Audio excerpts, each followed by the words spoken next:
नमस्कार दोस्तों, हमारे YouTube चैनल ऋषभ क्लासेस में आप सभी का स्वागत है।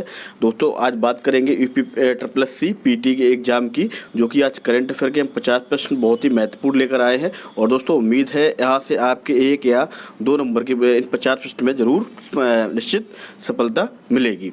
तो आइए दोस्तों, आगे बढ़ने से पहले हमारे चैनल को आप लोग जरूर सब्सक्राइब कर लीजिएगा, जिससे आपको लेटेस्ट वीडियो जो है पीटी के और अन्य प्रतियोगी परीक्षाओं के प्राप्त हो सके। दोस्तों पहला प्रश्न है कि G7 शिखर सम्मेलन 13 से 14 जून जो है 2021 को किस देश में संपन्न हुआ?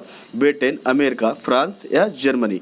तो दोस्तों जी शिखर सम्मेलन जो है 13 से 14 जून 2021 को जो है ब्रिटेन में संपन्न हुआ था। इसका जो राइट ऑप्शन हो जाएगा दोस्तों, फर्स्ट ऑप्शन जो राइट हो जाएगा ब्रिटेन। अगला आता है दोस्तों, हाल ही में मिल्खा सिंह का निधन हो गया, वह किस खेल से संबंधित थे? एथलेटिक्स या हॉकी या फुटबॉल या क्रिकेट? तो दोस्तों जो मिल्खा सिंह का हाल ही में निधन हुआ है वो एथलेटिक्स से संबंधित खेल से थे। तो इसका ए ऑप्शन जो है वो भी राइट हो जाएगा। अगला आता है दोस्तों, निम्नलिखित में से किसने जून 2021 में इजराइल के नए प्रधानमंत्री के रूप में शपथ ली? हाल ही में मतलब जून 2021 में इजराइल के नए प्रधानमंत्री जो है कौन बने हैं? बेंजामिन नेतन्याहू या नफ्ताली बेनेट या बेंजामिन फ्रैंकलिन या अयातुल्लाह खोमेनी? तो दोस्तों जो हाल ही में इजराइल के प्रधानमंत्री बने हैं वो नफ्ताली बेनेट हैं। तो इसका वी ऑप्शन राइट हो जाएगा दोस्तों, नफ्ताली बेनेट इजराइल के नए प्रधानमंत्री। अगला आता है, निम्न में से किसने 13 जून 2021 को फ्रेंच ओपन टेनिस टूर्नामेंट का पुरुष एकल खिताब जीता है? इंपॉर्टेंट क्वेश्चन है दोस्तों, याद रखिएगा। राफेल नडाल, रोजर फेडरर या नोवाक जोकोविक या आंद्रे अगासी? तो दोस्तों 13 जून 2021 को फ्रेंच ओपन टेनिस टूर्नामेंट का जो पुरुष का एकल का खिताब जीता है वो नोवाक जोकोविच ने जीता है। तो इसका सी ऑप्शन जो है दोस्तों राइट हो जाएगा, नोवाक जोकोविच। अगला आता है, निम्न में से किसने 26 जून 2021 को इलाहाबाद उच्च न्यायालय के कार्यवाहक मुख्य न्यायाधीश पद की शपथ ली? यहाँ पर बात कर रहा है कि इलाहाबाद उच्च न्यायालय के कार्यवाहक मुख्य न्यायाधीश पद की शपथ ली। न्यायमूर्ति संजय मिश्रा, न्यायमूर्ति R.K. माथुर या न्यायमूर्ति मुनीश्वर नाथ भंडारी या न्यायमूर्ति D.B. भोसले? तो दोस्तों इलाहाबाद उच्च न्यायालय के कार्यवाहक मुख्य न्यायाधीश जो है वो प्रेजेंट टाइम में है न्यायमूर्ति मुनीश्वर नाथ भंडारी। याद रखिएगा, सी ऑप्शन इसका जो है वो राइट हो जाएगा, न्यायमूर्ति मुनीश्वर नाथ भंडारी। अगला आता है, हाल ही में भारतीय मूल के किस पत्रकार को अंतर्राष्ट्रीय रिपोर्टिंग श्रेणी में पुलित्जर पुरस्कार मिला है? Very very important. Megha Rajagopalan, Neil Bedi, Ankita Chawla या रीमा कपूर? तो दोस्तों मेघा जो राजगोपालन है इनको जो है हाल ही में अंतर्राष्ट्रीय रिपोर्टिंग श्रेणी में पुलित्जर पुरस्कार मिला है। इसका ए ऑप्शन जो है वो राइट हो जाएगा। अगला देखते हैं दोस्तों, अगला आता है दोस्तों, निम्न में से किसने 12 जून 2021 को फ्रेंच ओपन टेनिस टूर्नामेंट का महिला एकल खिताब जीता है? अनास्तासिया ने या नाओमी ओसाका ने या सेरेना विलियम्स ने या बारबोरा क्रेजिकोवा ने? तो दोस्तों बारबोरा क्रेजिकोवा ने जो है ओपन टेनिस टूर्नामेंट का महिला एकल खिताब जीता है। तो इसका राइट ऑप्शन और डी ऑप्शन राइट हो जाएगा।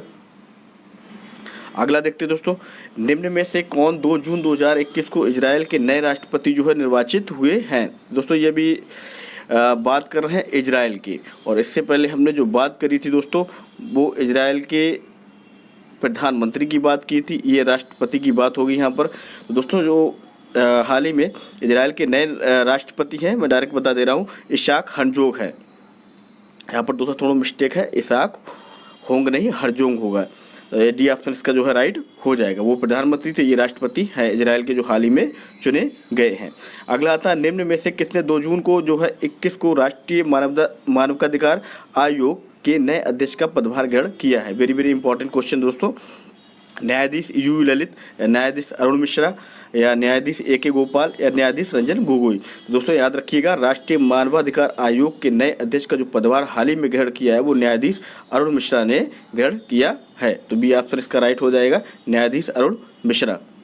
अगला आता दोस्तों, नीति आयोग द्वारा 3 जून 2021 को सतत विकास के लक्ष्य पर जारी तीसरी रिपोर्ट में किस राज्य का जो है स्थान जो है वो शीर्ष रहा है? हिमाचल प्रदेश, उत्तराखंड, हरियाणा या केरल? तो दोस्तों केरल राज्य ऐसा राज्य है जो सतत विकास लक्ष्य के जो तीसरी रिपोर्ट जारी हुई है वो शीर्ष स्थान पर रहा है। तो इसका डी ऑप्शन राइट हो जाएगा। अगला आता है 24 अप्रैल 2021 को निम्न में से किसने भारत के नए मुख्य न्यायाधीश पद की शपथ ली है। दोस्तों सभी को पता होगा खैर, शरद अरविंद बोबड़े, दीपक मिश्रा, यूयू ललित या एवी रमण। तो दोस्तों एवी जो रमण है, इन्होंने जो है भारत के नए मुख्य न्यायाधीश की शपथ हाल ही में ली है। कब? 24 अप्रैल 2021 को ली थी, तो याद रखिएगा। अगला आता है क्रिकेट की पत्रिका विजडन ने किस खिलाड़ी को 2010 के दशक का सर्वश्रेष्ठ एक दिवसीय क्रिकेटर चुना है। सचिन तेंदुलकर, किरान पोलार्ड, बेन स्टोक्स या विराट कोहली। तो दोस्तों विराट कोहली को जो है क्रिकेट की पत्रिका जो है विजडन ने खिलाड़ी जो विराट कोहली को है 2010 के दशक का सर्वश्रेष्ठ एक दिवसीय क्रिकेटर चुना है। याद रखिएगा, इंपॉर्टेंट है। तो विराट कोहली इसका राइट आंसर हो जाएगा। अगला आता है दोस्तों विश्व के सबसे ऊंचे रेल ब्रिज का निर्माण किस केंद्र शासित प्रदेश में किया गया है। लद्दाख में, दादरा नगर हवेली तथा दमन दीव में या पंडुचेरी में या जम्मू कश्मीर में। तो दोस्तों जम्मू कश्मीर में जो है विश्व के सबसे ऊंचे रेल ब्रिज का निर्माण हाल ही में केंद्र शासित प्रदेश में किया गया है। तो इसका डी ऑप्शन जो है वो राइट हो जाएगा, जम्मू कश्मीर। अगला आता है निम्न में से किसने 13 अप्रैल 2021 को भारत के नए मुख्य चुनाव आयुक्त का पदभार ग्रहण किया है। दोस्तों 13 अप्रैल 2021 को नए मुख्य चुनाव आयुक्त सुनील अरोड़ा हैं या सुशील चंद्रा है, राजीव कुमार है, ओम प्रकाश रावत है। तो दोस्तों ये तो सब पुराने हो चुके हैं। सुशील चंद्रा जो है वो नए मुख्य चुनाव आयुक्त प्रेजेंट टाइम में है और इन्हें ही दोस्तों पदभार ग्रहण किया है। कब? 13 अप्रैल 2021 को, याद रखिएगा, सुशील चंद्रा। अगला आता है मई माह का ICC player of the month किसे चुना गया। मुशफ़िर रहीम को, ऋषभ पंत को, रविचंद्र अश्विन को या जॉय रूट को। तो दोस्तों मुशफ़िर रहीम को जो है मई माह का जो है ICC player of the month जो है चुना गया है। तो इसका ए ऑप्शन जो है वो राइट हो जाएगा। अगला आता है भारत में आपातकालीन उपयोग के लिए किस देश को जो है स्पुतनिक वी वैक्सीन को अनुमति दी गई। वेरी वेरी इंपॉर्टेंट, फ्रांस, रूस, जर्मनी या चीन। तो दोस्तों जो रूस है भारत में आपातकालीन उपयोग के लिए जो है रूस को जो वैक्सीन है स्पुतनिक वी वैक्सीन को अनुमति दी गई है। तो इसका बी ऑप्शन राइट हो जाएगा, रूस की ये वैक्सीन थी।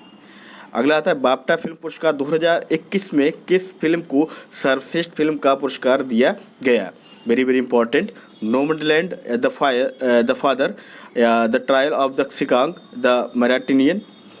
दोस्तों तो नोमैडलैंड जो है बाफ्टा फिल्म पुरस्कार 2021 के लिए जो है सर्वश्रेष्ठ फिल्म का पुरस्कार दिया गया है। तो इसका ए ऑप्शन जो है वो राइट हो जाएगा। अगला देखते हैं हाल ही में विश्व रक्तदाता दिवस किस तिथि को मनाया गया या कब मनाया जाता है। 14 जून, 10 जून, 7 जून या 3 जून। तो दोस्तों विश्व जो रक्तदाता दिवस है वो 14 जून को मनाया जाता है, याद रखिएगा। तो ये ऑप्शन इसका राइट हो जाएगा, 14 जून। अगला आता है केंद्र सरकार ने निम्न में से किसे राजस्व सचिव नियुक्त किया है। उदय कोटक को या अमिताभ कांत को या शशिकांत को या तरुण बजाज को।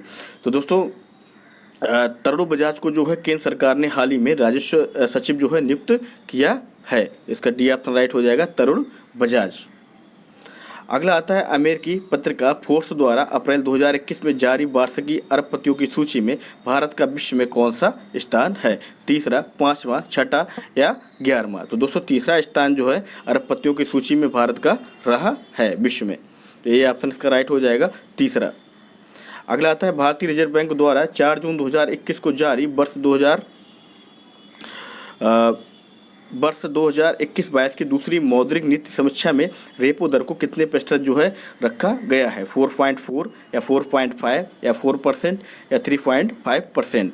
तो दोस्तों भारतीय रिजर्व बैंक द्वारा जो है जून 2021 को जारी जो है 21-22 की दूसरी मौद्रिक नीति समीक्षा में जो है रेपो दर को 4% रखा गया है। तो इसका जो सी ऑप्शन जो है राइट हो जाएगा, 4%।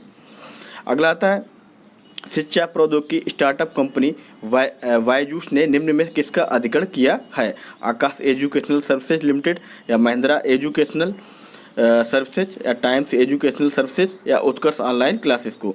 तो दोस्तों आकाश जो एजुकेशनल सर्विसेज लिमिटेड है वो शिक्षा प्रौद्योगिकी स्टार्टअप कंपनी बायजूस ने जो है इसका अधिग्रहण कर लिया है। तो इसका ये ऑप्शन राइट हो जाएगा, आकाश एजुकेशनल सर्विसेज लिमिटेड, इंपॉर्टेंट है। अगला आता है हाल ही में ओलंपिक के लिए क्वालिफाई करने वाली पहली भारतीय महिला नौका चालक कौन बनी है। वेरी वेरी इंपॉर्टेंट, सुधा लक्ष्मी या नेत्रा कुमानन या हरमनप्रीत कौर या विजया कुमारी। तो दोस्तों नेत्रा जो कुमानन है ओलंपिक के लिए क्वालिफाई करने वाली पहली भारतीय महिला नौका चालक जो है वो बनी है, जिसका जो बी ऑप्शन है राइट हो जाएगा। वेरी वेरी इंपॉर्टेंट है, याद रखिएगा, नेत्रा कुमारन। अगला आता है दोस्तों, महाराष्ट्र के नए गृह मंत्री कौन बने हैं? हाल ही में जो महाराष्ट्र के नए गृह मंत्री जो हैं वो कौन हैं? अनिल देशमुख या दिलीप पाटिल या अजय पवार या रमेश ठाकरे? तो दोस्तों दिलीप पाटिल जो है महाराष्ट्र के नए गृह मंत्री हाल ही में बनाए गए हैं, तो बी ऑप्शन हो जाएगा दिलीप पाटिल। अगला आता है दोस्तों, किस राज्य सरकार ने सैलून, लॉन्ड्री, शॉप्स और धोबी घाट को 250 यूनिट तक बिजली निःशुल्क उपलब्ध कराने का निर्णय लिया है? ऐसा कौन सा राज्य है? पश्चिम बंगाल, तमिलनाडु, गुजरात या तेलंगाना? तो दोस्तों तेलंगाना राज्य है। तो उसने क्या किया है, वो सैलून, लॉन्ड्री, शॉप और धोबी घाट है निम्न स्तर पर आते हैं, उनको 250 यूनिट जो है बिजली निःशुल्क उपलब्ध कराने का निर्णय लिया है तेलंगाना राज्य ने। तो इसका डी ऑप्शन जो है वो राइट हो जाएगा। अगला आता है दोस्तों, किस देश ने टोक्यो ओलंपिक 2021 में भाग नहीं लेने का निर्णय लिया है? Very very important. उत्तर कोरिया, सोमालिया, भारत या वियतनाम? तो दोस्तों उत्तर कोरिया ने जो है ओलंपिक 2021 में भाग नहीं लेने का निर्णय लिया है और चर्चा का विषय भी रहा है, तो ये ऑप्शन इसका राइट हो जाएगा, याद रखिएगा। अगला आता है, किस संस्था ने लैब ऑन व्हील्स लॉन्च किया? JNU दिल्ली, IIT गुवाहाटी या दिल्ली टेक्नोलॉजिकल यूनिवर्सिटी या BHU वाराणसी? तो दोस्तों दिल्ली टेक्नोलॉजिकल यूनिवर्सिटी ने जो है लैब ऑन व्हील्स लॉन्च हाल ही में किया है, तो इसका सी ऑप्शन जो है राइट हो जाएगा, दिल्ली टेक्नोलॉजिकल यूनिवर्सिटी। अगला आता है, भारतीय विमानपत्तन प्राधिकरण का अध्यक्ष हाल ही में किसे नियुक्त किया गया? गुरु प्रसाद मोहपात्रा या संजीव कुमार या नरेश गोयल या पारस महाजन? तो दोस्तों संजीव कुमार को जो है भारतीय विमानन प्राधिकरण का अध्यक्ष जो है नियुक्त किया गया है, तो बी ऑप्शन इसका राइट हो जाएगा, संजीव कुमार। अगला दोस्तों आता है वेरी वेरी इंपॉर्टेंट, निम्न में से किसे वर्ष 2019 का दादा साहब फाल्के पुरस्कार देने की घोषणा की गई है? मनोज तिवारी को, अनुपम खेर को या रजनीकांत को या अजय देवगन को? दोस्तों सभी को पता होगा हाल ही में अभी जो दादा साहब फाल्के पुरस्कार घोषणा की गई थी वो रजनीकांत को देने के लिए की गई थी, तो इसका सी ऑप्शन हो जाएगा रजनीकांत। अगला आता है, वैश्विक लैंगिक अंतराल सूचकांक 2021 में भारत का कौन सा स्थान रहा है? 108, 115, 112 या 140?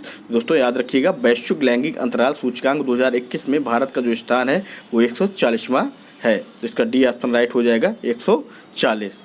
अगला आता है, हाल ही में गर्भपात शोक कानून अवकाश देने वाला कौन सा जो है देश है?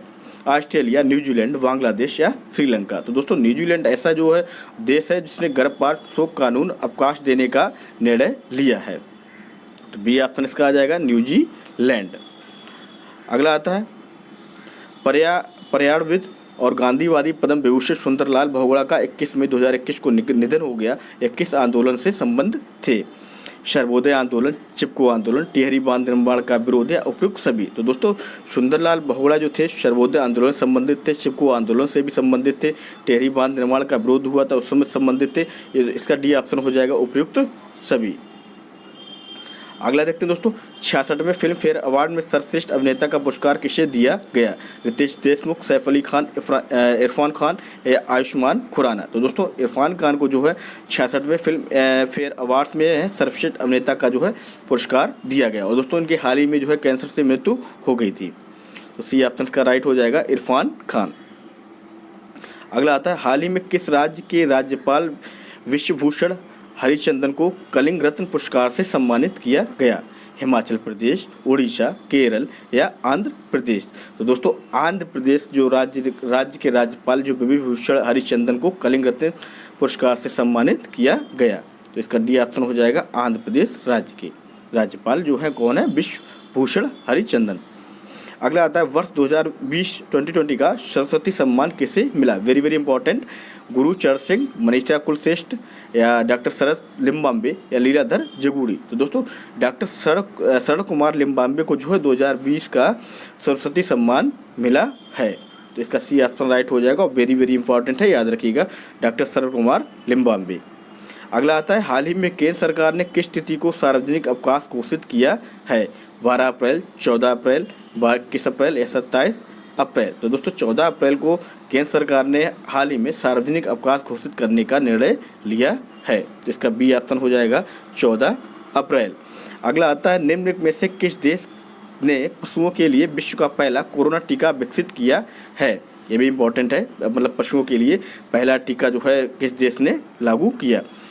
चीन, रूस, ब्रिटेन या अमेरिका? तो दोस्तों रूस ऐसा देश है जिसने पशुओं के लिए विश्व का पहला कोरोना टीका जो है विकसित किया है। तो बी ऑप्शन राइट हो जाएगा, रूस। अगला आता है हाल ही में निम्न में से किसे वर्ष 2020 के व्यास सम्मान के लिए चुना गया? तो दोस्तों याद रखना, इससे पहले मैंने ऊपर बताया था 2020 को सरस्वती सम्मान, और यहाँ पर बात आ रही है 2020 के व्यास सम्मान के लिए किसे चुना गया? नाश्यरा शर्मा, शरद पगारे, मनीषा कुलश्रेष्ठ या राजेश पांडे? तो दोस्तों यहाँ भी याद रखिएगा, इनका भी साथ से नाम है शरद पगारे को जो है वर्ष 2020 के लिए व्यास सम्मान के लिए चुना गया है। तो इसका बी ऑप्शन राइट हो जाएगा, शरद पगारे। अगला आता है चीन सरकार ने अपने नागरिकों के लिए अधिकतम कितने बच्चे को जन्म देने की अनुमति दिए जाने की घोषणा जो है 31 मई 2021 को की गई है? 2, 1, 3 या 4? तो दोस्तों 3 बच्चों को अधिकतम जो है चीन सरकार ने जन्म देने की घोषणा की है। तो इसका राइट ऑप्शन हो जाएगा 3, तो सी ऑप्शन इसका राइट हो जाएगा। अगला आता है जम्मू कश्मीर में 1000 मेगावाट की पाकल डल जल विद्युत परियोजना को किस नदी पर प्रस्तावित किया गया है? सतलज नदी पर, सिंधु पर या मलसूदर या रावी? तो दोस्तों मलसूदर जो है नदी पर जो है पाकल डल जल विद्युत परियोजना जो है 1000 मेगावाट की जो है प्रस्तावित है। इसका सी ऑप्शन राइट हो जाएगा, मलसूदर। अगला आता है भारत सर्वाधिक विदेशी मुद्रा भंडार वाले देशों की सूची में किस स्थान पर पहुंच गया है? चौथे, 5वें या छठे या 7वें? तो दोस्तों चौथे स्थान पर जो है भारत जो सर्वाधिक विदेशी मुद्रा भंडार वाले देशों में सूची में शामिल हो गया है। तो इसका डी ए ऑप्शन राइट हो जाएगा, चौथे स्थान पर। अगला आता है उत्तर प्रदेश में काला नमक चावल महोत्सव का आयोजन किस जिले में मार्च 2021 में किया गया था? Very very important. झांसी में, आगरा, सिद्धार्थनगर या गौतम बुद्ध नगर? तो दोस्तों काला नमक चावल महोत्सव का आयोजन जो है सिद्धार्थनगर में, उत्तर प्रदेश के सिद्धार्थनगर जिले में किया गया था। कब? मार्च 2021 में। इसका सी ऑप्शन राइट था। अगला देखते हैं अरब सागर में मई 2021 में उठे चक्रवाती तूफान ताउते का नाम किस देश के द्वारा रखा गया था? इंडोनेशिया, मालदीव, म्यांमार या मलेशिया? तो दोस्तों म्यांमार जो देश है उसके द्वारा जो है चक्रवाती तूफान ताउते का नाम जो है दिया गया था। तो इसका सी ऑप्शन राइट हो जाएगा, म्यांमार। इम्पॉर्टेंट है। अगला आता है केंद्र सरकार ने 22 मार्च 2021 को गांधी शांति पुरस्कार 2020 की घोषणा की है। वर्ष 2020 का यह पुरस्कार किसे प्रदान किया जाएगा? तो दोस्तों very very very very important है। शेख मुजब्बिर रहमान, योही सासाकावा या चंडी प्रसाद भट्ट या डॉक्टर गेरहार्ड फिशर? तो दोस्तों शेख मुजब्बिर रहमान को जो है 2021 को गांधी शांति पुरस्कार 2020 की घोषणा की गई है। तो ये याद रखिएगा, ये ऑप्शन राइट हो जाएगा, शेख मुजब्बिर रहमान। इनके किसके लिए? गांधी शांति पुरस्कार 2020 की घोषणा इन्हें की गई है। अगला आता है भारत का पहला कृषि निर्यात सुविधा केंद्र किस शहर में प्रारंभ हुआ है? अहमदाबाद, दिल्ली, वाराणसी या पुणे? तो दोस्तों पुणे में जो है भारत का पहला कृषि निर्यात सुविधा केंद्र आरंभ हुआ है। इसका डी ऑप्शन राइट हो जाएगा, पुणे। अगला आता है अंतर्राष्ट्रीय बौद्धिक संपदा सूचकांक में भारत जो है कौन से स्थान पर है? Very very important. 43 में, 36 में, 44 में या 40 में? दोस्तों अंतर्राष्ट्रीय बौद्धिक संपदा सूचकांक में भारत जो है 40वें स्थान पर है। कब दोस्तों? 2021 की रिपोर्ट के अनुसार। अगला आता है रक्षा मामलों की वेबसाइट मिलिट्री डायरेक्ट के एक अध्ययन के अनुसार दुनिया में सबसे ताकतवर सेना किस देश की है? नेपाल, रूस, चीन, भारत? तो दोस्तों चीन की जो है, चीन देश जो है वहाँ मिलिट्री डायरेक्ट के एक अध्ययन के अनुसार जो है दुनिया की सबसे ताकतवर सेना के रूप में दिखाया गया है। तो इसका राइट ऑप्शन हो जाएगा सी, चीन। चीन देश की जो सेना है वो सबसे ताकतवर सेना बताई गई है, और किसके द्वारा? मिलिट्री डायरेक्ट के एक अध्ययन के अनुसार। अगला क्वेश्चन आता है दोस्तों निम्नलिखित में से किसने मई 2021 में तमिलनाडु के मुख्यमंत्री पद की शपथ ली है? पी विजयन, एम के स्टालिन या ई के पलनीसामी या शशि कला? तो दोस्तों एम के स्टालिन ने जो है 2021 में तमिलनाडु के मुख्यमंत्री पद की शपथ ली है। याद रखिएगा, बी ऑप्शन इसका राइट हो जाएगा। अगला आता है बैडमिंटन प्रतियोगिता योनेक्स स्विस ओपन 2021 के महिला एकल वर्ग का जो है खिताब किसने जीता? पीवी सिंधु, कैरोलिना मारिन या मिया ब्लिचफेंट या पोर्नपावी चोंगुबोंग? तो दोस्तों बैडमिंटन प्रतियोगिता यूनेक्स स्विस ओपन 2021 के लिए महिला एकल वर्ग का जो खिताब जीता है वह कैरोलिना ने जीता है, याद रखिएगा। तो इसका बी ऑप्शन राइट हो जाएगा। अगला आता है पूर्वी भारत के पहले कौशल विश्वविद्यालय की स्थापना असम के किस जिले में की जा रही है। मतलब कौशल विश्वविद्यालय की स्थापना असम के किस जिले में की जा रही है। दारांग, धेमाजी, डिब्रूगढ़ या लखीमपुर। तो दोस्तों दारांग जो है जिला जो है असम राज्य में स्थित है और यहाँ पर कौशल विश्वविद्यालय की स्थापना की जा रही है, जबकि जो कि पूर्वी भारत का पहला कौशल विश्वविद्यालय होगा। तो दोस्तों इसका ये ऑप्शन राइट था। तो दोस्तों आज के आपसे 50 प्रश्न हमने करा दिए और दोस्तों हमारे चैनल को सब्सक्राइब जरूर कर लीजिएगा। और दोस्तों आज का हमारा वीडियो कैसा लगा लाइक कमेंट के माध्यम से बताइएगा। और दोस्तों अगला प्रैक्टिस सेट हम जो है अगले नेक्स्ट डे पर लेकर आएंगे। दोस्तों आज के लिए इतना ही, धन्यवाद।